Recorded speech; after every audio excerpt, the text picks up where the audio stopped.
हम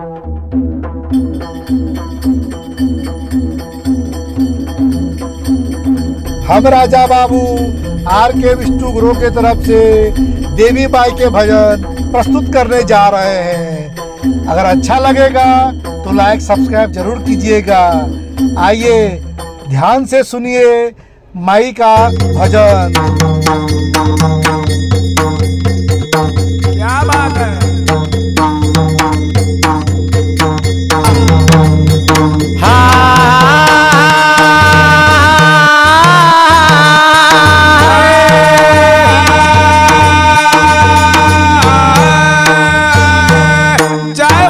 सोने के खटोला बाली मिया में झुलुआ लगाबो हे मैया। सोने के खटोला बाली मिया के डाल में झूला लगाबो हे मैया। आहे एकाएक सातरे बहनी आके झुलुआ जो लाबो हे मैया। एकाएक सातरे बहनी आके झुलुआ झूला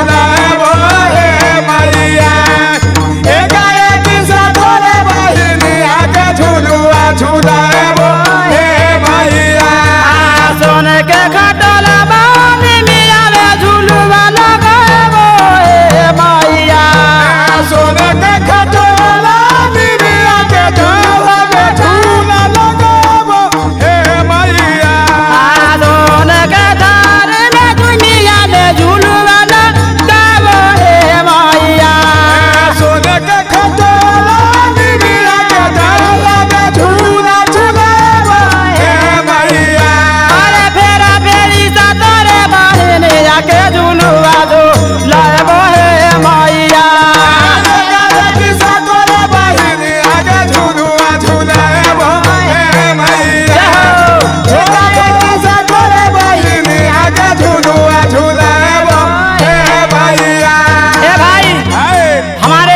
गुरु जी के तरफ से 500 का पुरस्कार है। धरती के जय जय कार जगैया के जय जयकार।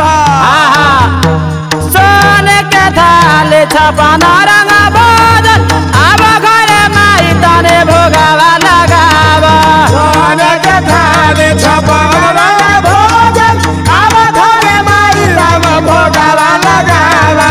सोने के थाले छपाना रंगा बादल अब घरे माई तने भोगावा लगावा।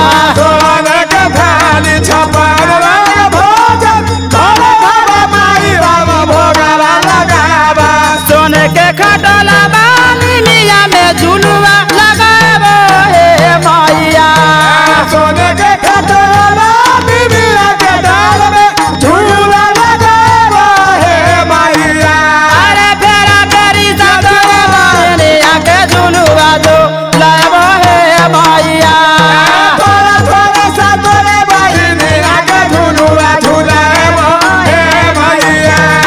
थोड़ा थोड़ा सातरे बहनी आके झुलुआ झूलाबो हे मैया। थोड़ा थोड़ा सातरे बहनी आके झुलुआ झूलाबो हे मैया।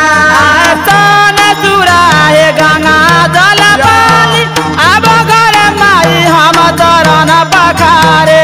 सोने चुराए गंगा जल पानी घरे घरे माई हम चरण पखारे। सोने के थाले छपाना रंगा बादल अब घरे माई हम चरण पखारे।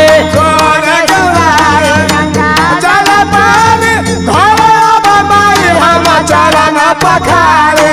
सोने के खटोला बाली मिया में झुलुआ लगाबो हे मैया। सोने के खटोला मिया के डाल में झूला लगाबो हे मैया। तेरी सातरे बहनी आके झुलुआ जो लाबो हे मैया। थोड़ा थोड़ा सातरे बहनी आके झुलुआ झूलाबो हे मैया। थोड़ा थोड़ा सातरे बहनी आके झुलुआ झूलाबो हे